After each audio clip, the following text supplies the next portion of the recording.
कांग्रेस के घोषणा पत्र पर किसी ने नहीं बजाई ताली, तो सोनिया, राहुल और प्रियंका पर भड़के खड़गे। बीजेपी ने कांग्रेस के घोषणा पत्र को बताया फर्जी। कर्ज माफी, कैश, जातिगत जनगणना, 25 लाख की हेल्थ इंश्योरेंस की गारंटी। नमस्कार, मैं हूं परवीन शेख, आप देख रहे हैं कैपिटल टीवी की स्पेशल स्टोरी। 2024 चुनाव का रण सज चुका है, लेकिन अब तक कहा जा रहा था कि मुकाबला बीजेपी और कांग्रेस में है। लेकिन कांग्रेस की हालत देखकर लगता है कि कांग्रेस मुकाबले में नहीं है, बल्कि एनडीए तेजी से मुकाबले में आगे बढ़ चुका है और अपनी जीत को लेकर पूरी तरह से आश्वस्त नजर आ रहा है। लेकिन इधर कांग्रेस ने 5 अप्रैल को अपना घोषणा पत्र जारी कर दिया। घोषणा पत्र जारी होते ही फिर कांग्रेस विवादों में आ गई। दरअसल जब कांग्रेस पार्टी के राष्ट्रीय अध्यक्ष मल्लिकार्जुन खड़गे घोषणा पत्र में किए गए वादों का जिक्र कर रहे थे, इस दौरान खड़गे ने कहा कि कोई ताली नहीं बजा रहा है। फिर क्या था? सभा में मौजूद सोनिया गांधी, राहुल गांधी, प्रियंका गांधी और पी चिदम्बरम समेत सभी लोगों ने तालियां बजाई, जिससे साफ है कि अपने घोषणा पत्र को लेकर भी कांग्रेस के नेताओं में कोई जोश नहीं है। यानी ऐसा लगता है कि कांग्रेस ने चुनाव लड़ने से पहले ही अपनी हार मान ली है। जब पार्टी का मैनिफेस्टो जारी हो रहा था तो राहुल गांधी एक बार फिर अपने महंगे फोन में बिजी नजर आए। वहीं प्रियंका गांधी वाड्रा भी इस घोषणा पत्र को लेकर ज्यादा गंभीर नजर नहीं आ रही हैं। सिर्फ कांग्रेस अध्यक्ष मल्लिकार्जुन खड़गे ही कांग्रेस को घोषणा पत्र जो उन्होंने कहा वो कुछ सीरियस दिखाई दिए और शायद इसी वजह से उन्होंने गांधी परिवार को जमकर लताड़ा। खड़गे बीजेपी पर भी जमकर बरसे और उन्होंने बीजेपी पर निशाना साधा। उन्होंने कहा कि विपक्षी नेताओं को जेल में डाला जा रहा है, देश में संविधान खतरे में है, ऐसा करके बीजेपी हमें परेशान करने की कोशिश कर रही है। खड़गे ने कहा, विपक्षी नेताओं को जेल में बंद किया जा रहा है, इलेक्शन में लड़ाई के लिए समान अवसर नहीं छोड़े जा रहे हैं, कांग्रेस को परेशान किया जा रहा है, संविधान और देश को बचाना है। ऐसे में देश के लोगों को एकजुट होना होगा और पीएम मोदी को सत्ता से हटाना होगा। खड़गे यही नहीं रुके, उन्होंने आगे कहा, हमारा ये न्याय पत्र देश की राजनीति के इतिहास में न्याय के दस्तावेज के रूप में याद किया जाएगा। राहुल गांधी के नेतृत्व में चली भारत जोड़ो न्याय यात्रा में 5 पिलर पर केंद्रित है। इन पिलर में से 25 गारंटी निकलती है।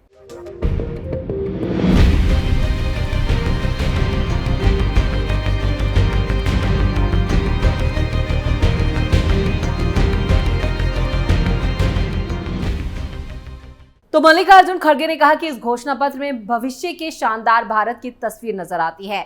वहीं पार्टी के पूर्व अध्यक्ष राहुल गांधी ने कहा, ये चुनाव संविधान, लोकतंत्र को नष्ट करने की कोशिश करने वालों और इन्हें बचाने की कोशिश करने वालों के बीच होने जा रहा है।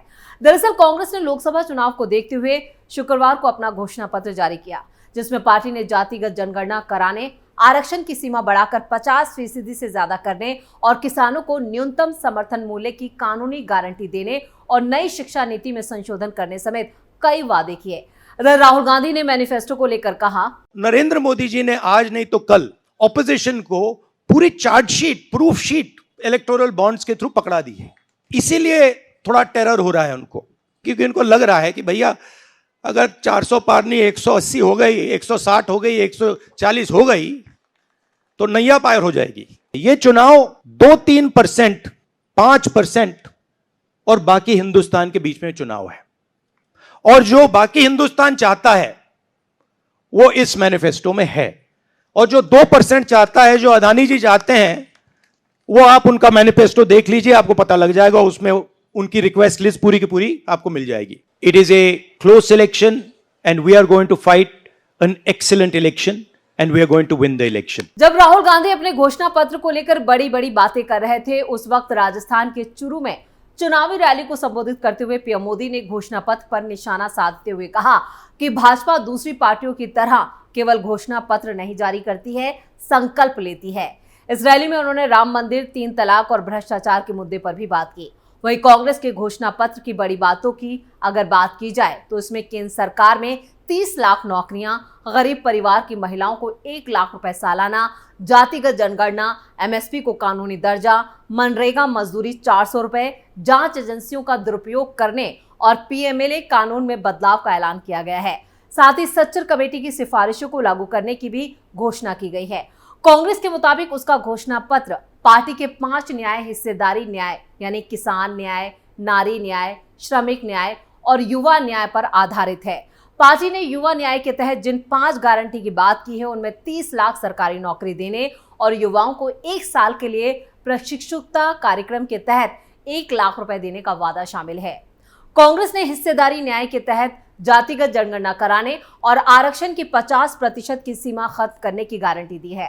पार्टी ने किसान न्याय के तहत न्यूनतम समर्थन मूल्य को कानूनी दर्जा, कर्ज माफी और यहाँ पर जो कर्ज माफी आयोग है उसका गठन करने, साथ ही जीएसटी मुक्त खेती का वादा किया है। कांग्रेस ने श्रमिक न्याय के तहत मजदूरों को स्वास्थ्य का अधिकार देने, न्यूनतम मजदूरी 400 रुपए प्रतिदिन सुनिश्चित करने और शहरी रोजगार गारंटी का वादा किया है। साथ ही नारी न्याय के अंतर्गत महालक्ष्मी गारंटी के तहत गरीब परिवार की महिलाओं को 1-1 लाख रुपए हर साल देने समेत कई वादे किए हैं। घोषणा पत्र जारी होने से पहले कांग्रेस ने घर घर गारंटी अभियान की भी शुरुआत की थी। इस अभियान के तहत कांग्रेस कार्यकर्ता अगले कुछ हफ्तों तक पूरे भारत में 8 करोड़ परिवारों को ये गारंटी कार्ड बांटेंगे, जिन्हें 14 अलग अलग भाषाओं में छापा गया है। हर गारंटी कार्ड में मल्लिकार्जुन खड़गे और राहुल गांधी की तरफ से घोषित किए गई 5 न्याय और 25 गारंटियों की जानकारी दी गई है। वहीं कांग्रेस के इस घोषणा पत्र को बीजेपी ने झूठ का पुलिंदा करार दिया है। घोषणा पत्र को लेकर बीजेपी ने कांग्रेस को टारगेट किया। उन्होंने कांग्रेस का मैनिफेस्टो फाड़ दिया और कहा कि इसकी गंभीरता को इस बात से समझा जा सकता है कि इसमें न्यूयॉर्क और थाईलैंड की फोटो का इस्तेमाल किया गया है। बीजेपी नेता सुधांशु त्रिवेदी ने कहा कि हाल ही में सोशल मीडिया चेयरपर्सन ने कहा कि उन्हें नहीं पता कि उनका सोशल मीडिया अकाउंट कौन संभाल रहा है।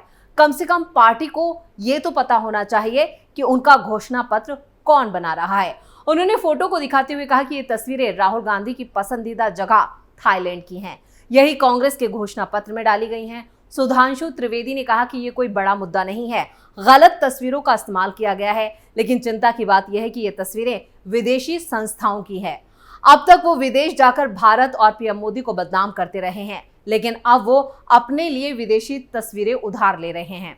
त्रिवेदी यही नहीं रुके, उन्होंने आगे कहा कि कांग्रेस ने अपने शासनकाल के दौरान केंद्र या राज्य में अपने घोषणा पत्र में किए गए किसी भी वादे को पूरा नहीं किया है। बीजेपी नेता सुधांशु त्रिवेदी ने आगे कहा, कांग्रेस अध्यक्ष ने कहा है कि जब कांग्रेस सत्ता में आई तो भारत में एक सुई भी नहीं बनती थी। ये बिल्कुल झूठ है। सीवी रमन को 1930 में नोबेल पुरस्कार मिला। भारतीय विज्ञान संस्थान की स्थापना 1909 में हुई थी, लेकिन वो ये मानते रहेंगे कि सब कुछ नेहरू के बाद हुआ। अब कांग्रेस के घोषणा पत्र को लेकर असम के सीएम ने भी बड़ा बयान दिया है। हेमंता विश्व शर्मा ने कहा, कांग्रेस घोषणा पत्र में एक निर्वाचित राज्य सरकार को हटाने, 3 तलाक को बहाल करने, ओपीएस पर यू टर्न लेने का वादा किया गया है। इसके किसी भी वादे पर कोई डिलीवरी डेट नहीं है। उद्योग 4.0 के लाभों के लिए योजना का अभाव है और सबसे बुरी बात यह कि थाईलैंड और अमेरिका की तस्वीरों को भारत की तरह पेश किया गया है। क्या उन्होंने अपने घोषणा पत्र का मसौदा तैयार करने के लिए एक विदेशी एजेंसी को काम पर रखा है? बीजेपी नेता और राजस्थान सरकार में मंत्री राज्यवर्धन सिंह राठौर ने भी घोषणा पत्र को लेकर बड़ा बयान दिया है। उन्होंने कहा है, ये खोखली गारंटियों की श्रृंखला में एक और गारंटी है। जब इनकी राजस्थान में 5 साल से सरकार थी तब एक ही गारंटी थी कि राजस्थान को लूटेंगे और इन्होंने हर तरह से राजस्थान को लूटा और स्वार्थ की राजनीति की और इसलिए हर प्रदेश से इनके पांव उखड़ रहे हैं। अब तो कांग्रेस मजाक बनकर रह गई है। तो कांग्रेस का ये घोषणा पत्र जारी होते ही विवादों में फंस चुका है। मैनिफेस्टो में छपी तस्वीरों पर भी बवाल मचा है। वहीं कांग्रेस के नेता अब अपने घोषणा पत्र को लेकर भी सफाई देते नजर आ रहे हैं। वहीं राहुल गांधी की तो बोलती बंद हो चुकी है। अब देखना दिलचस्प होगा कि कांग्रेस का ये घोषणा पत्र 2024 आम चुनावों में उसे वोट और सीटें दिला पाता है या नहीं। ये भी बड़ा सवाल है, क्योंकि कर्नाटक और हिमाचल और तेलंगाना में कांग्रेस की ही सरकार है, लेकिन यहाँ पर गारंटी अभी तक पूरी नहीं हुई है, यानी कि गारंटी हवा हो चुकी है। स्पेशल स्टोरी में इतना ही। वीडियो कैसा लगा नीचे कमेंट करके अपनी राय जरूर दें। वीडियो को लाइक करें, शेयर करें और कैपिटल टीवी को अगर सब्सक्राइब नहीं किया है तो उसे जल्दी से सब्सक्राइब कर लें। नमस्कार।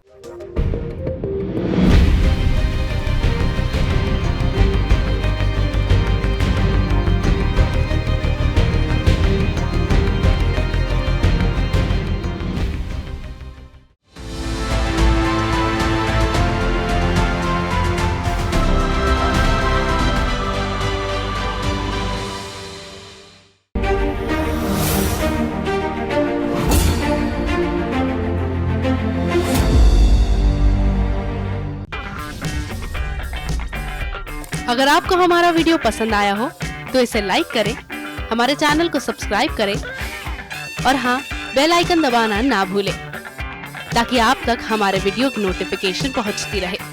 आप अपना सुझाव हमें कमेंट बॉक्स में दे सकते हैं। हमारे साथ जुड़ने के लिए शुक्रिया।